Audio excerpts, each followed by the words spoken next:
Favorite local bass players? I would have to start with Carlo Mombelli. Carlo Mombelli. Carlo Mombelli. Carlo Mombelli.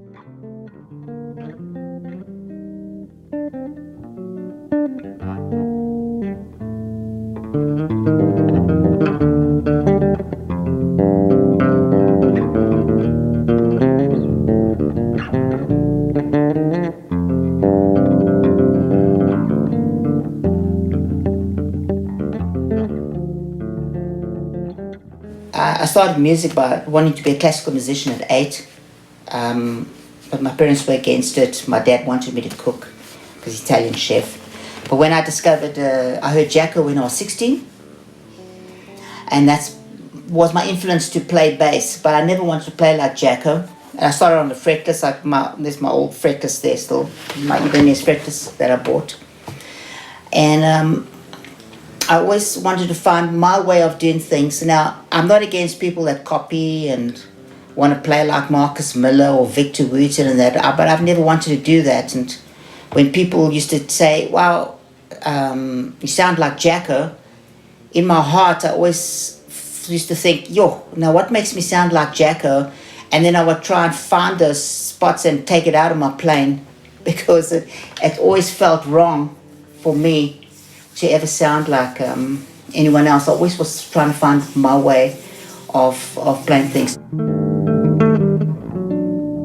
My name is Carlo Mombelli, and I'm a bass player from South Africa. I live in Johannesburg. I've been playing for many, many years. I think next year it's like been a professional musician 40 years now. And I've trying to find ways to do things my style, Carlo Mombelli. So I found that the more I compose music using my bass, the more my compositions have inspired the way that I play, and because the way that I'm playing inspires my composition. So my composition and my bass playing keeps on inspiring one another. And I think if you want to be a musician, you have to compose music, because that's the only way you're going to find your voice. You know, nobody remembers Beethoven because he was such a great piano player. They remember Beethoven because of his great compositions. I like Radiohead, but if they bring out an album and the compositions, I don't enjoy the compositions, but they play great, I'm not going to buy the album, because people buy music because of the composition. So for me, composition has always been above my playing, and it's inspired the way I've played. So I've always tried to find ways of playing. For example, this is a bass line from a piece from an album from 1986. That's quite a long time ago. And you can see already there I'm starting to use.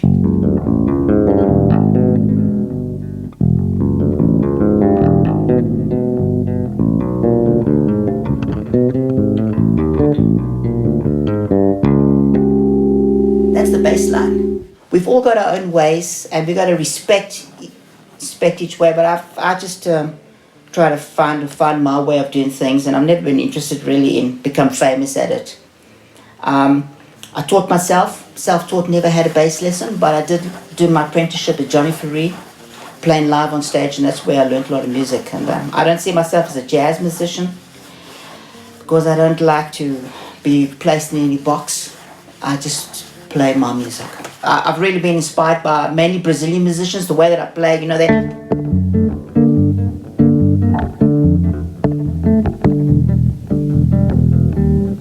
So I played with a lot of Brazilian bands, 8 years, toured Brazil, recorded with Egberto Gismonti, the great Brazilian guru, etc.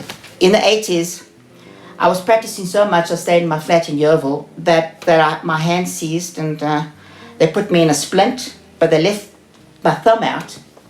And I continued practicing. I actually used to stay right next door to the cherry-faced lurchers. I was just practicing the whole day, but then I started developing.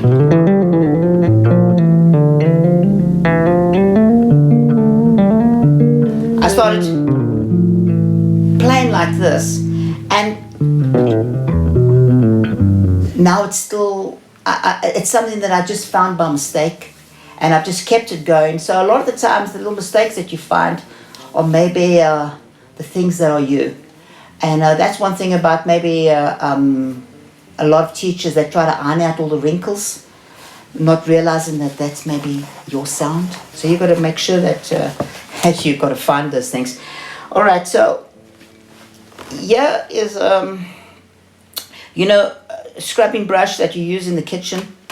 Everybody tries to mute the bass here, and they put things there. So I figured out that if I cut up these sponges and I put them here in the front of the bass, I can get the upper harmonics of the bass. So I've got a piece that I wrote for my wife, Sandra, called Song for Sandra. Suddenly you can hear the upper harmonics.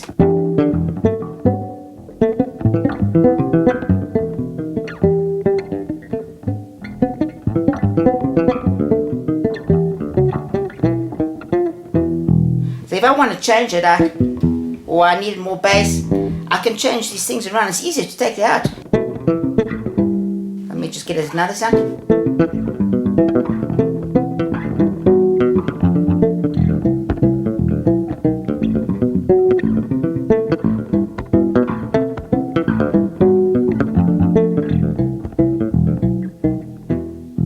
So I use the sponges sometimes to create some other weird upper harmonic stuff. Of course, the ebow, everybody knows the ebow. I use that, but I use it like a cello, You can, they use this for guitar. I use it if I want to create a cello. Once you get it going.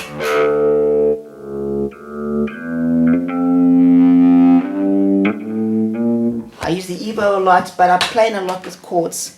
And I've been looping my composition, so I've been looping for many years, but I'm not using my loops as a kind of a groove, and you set up the loop and you jam over it. I use the jam man. I've got my original jam man over there from 1995, 96 when they first came out by Lexicon, and I started already looping there, but I always try to use them as sound designs, and I don't like using the laptop on stage because you want to give the audience must be surprised always. They, where does the sound come from? What's happening? So I try to operate things with my feet. So I've got a little jam man, and then this chord, I played that chord, E9, sampled it and turned it back to front, and I based the entire composition on that. So as I play it, I hit it, and there's my loop going. That's this chord back to front.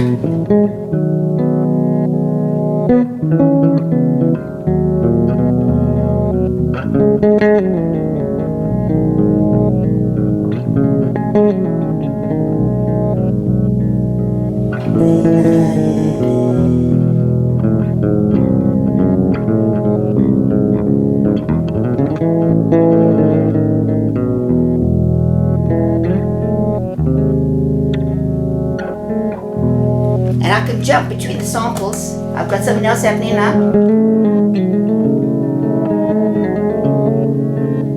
You can hear there's something else.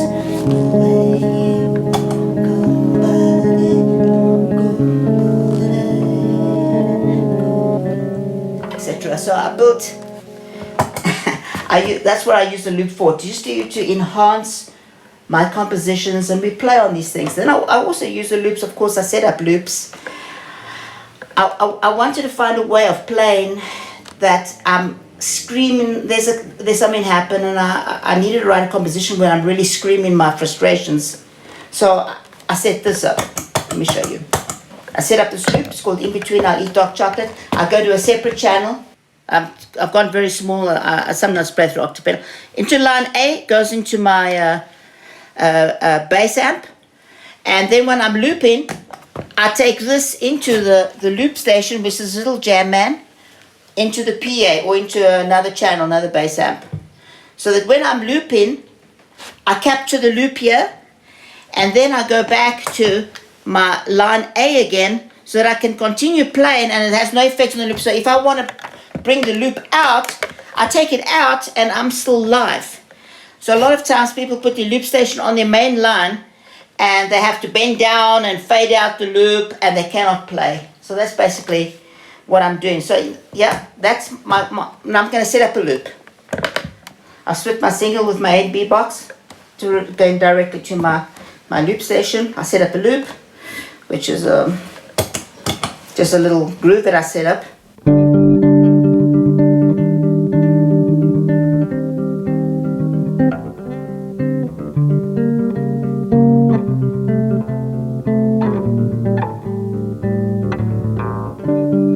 There it is. Go back to my other channel.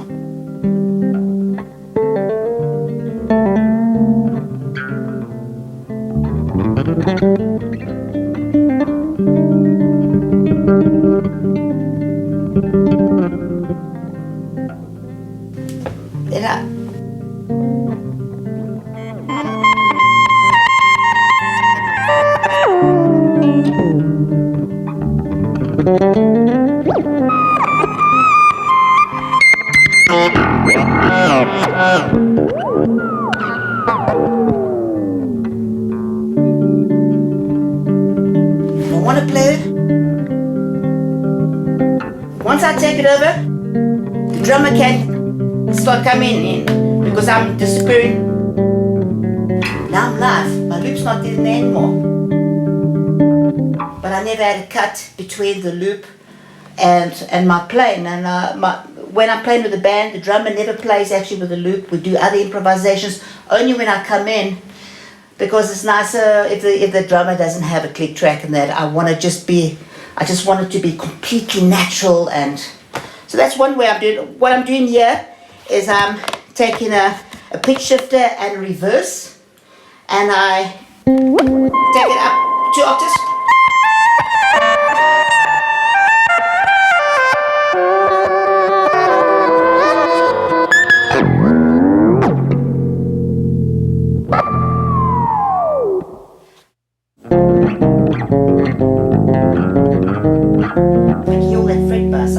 In the studio, what am I going to do to get rid of the fret buzz? And then I decided I'm going to take a glove, and this is quite an amazing thing. So if you get a lot of fret buzz, you just put a little woolen glove on and play the same thing. And I recorded this in the studio, and all the fret buzz was gone.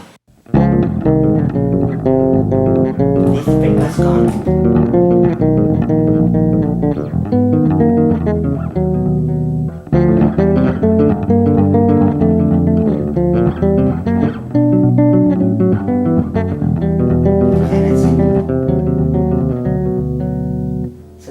So it's not a gimmick or anything, it's just to get rid of the fret buzz, and you can use a simple glove like this.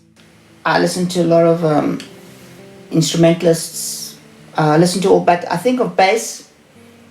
My favorite South African bass record is from Herbert Swale, contrabass, because I love the way he sings on the record. Nick Williams, the piano player, there's no one that grooves bass for me better than him. He just sits down. He's an incredible musician. He's a great piano player. But when he plays bass, so I love listening to Nick Williams. And there's a lot of youngsters, but I mean, I just can't call them off the top of my head, but I'd say Nick Williams is one of my favorites to listen to. All right, starting with strings. I used rotor sound strings for many, many years. Very, very thin, 40, 60, 80, 100. Then I went to Sadowski strings, and they were absolutely brilliant. And then I couldn't find it. I've been through a lot of strings. And then I came across, of course, I've got this endorsement from DR Strings. These people have tried to give me endorsements for things. I only play things, endorsements. I only endorse something if I'm actually using it. So I used these first before I actually got the endorsement. So I use DR Strings, and Marshall Music have given me an endorsement for that, which is really great. I got my Line 6 actually from Marshall Music as well. So these are brilliant strings, and I use low riders, 40, 60, 80, 100. I've got so much. My first bass is I've got an Ibanez fretless. I've also got an old 1964 Fender P bass, but this bass, my Fender, this is a Sadowski. It's very much like a Fender in a way. I bought this from Roger Sadowski. I was in New York, and this is a beautiful amp. A bass I use Mark Bass top. I've got a Mark Bass 500, and I use Epiphany cabinets, 12-inch. I use 12-inch because it's not quite the 15, it's not quite the 10, it's sort of the in-between, and I can get full range with that. And I sometimes use a Guilla as well. I also got a Guilla cabs. I've got Mark bass cabs, I've got EBS cabs, I've got SWR cabs. I've got I've been through a lot of equipment, but my main gear is Mark bass head with Epiphany and Aguila. That's Aguila, and that's the gear that I use. And I've got so many pedals. I'm always trying to cut down. I've got a cupboard full of pedals, but I try to cut down because of traveling. What I'm trying to do is I never want to just put my hand on and play bullshit. I never want to waste the opportunity to make something beautiful. So I'm trying to strive for beauty in my playing, but I'm trying to tell stories and connect with people and lift them up, express things that have happened in my life or joys or all different things. So basically this is just an expression. I don't see it as a bass. This is a bass, but I don't see it. It's just an instrument that I use to compose my music and to play my music and express my stories. That's basically what I'm doing in music. And even when I'm sitting on my own, I want to feel an emotion when I play. I don't just want to play and there's nothing there. Every time I play, even when I'm practicing, my eyes are closed. I'm trying to feel something. All right, so I'm going to look for the piece. It's my first piece for 2019, so I'm still kind of working on it. But I had my band in Europe with a cellist, Daniel Pizzotti, and he passed away last year from cancer, so I thought I'm going to write a tune for him. And I'm probably going to call it Daniel or something like that, but it's my first piece. I'm still working on it, but I'd like to maybe play it for you.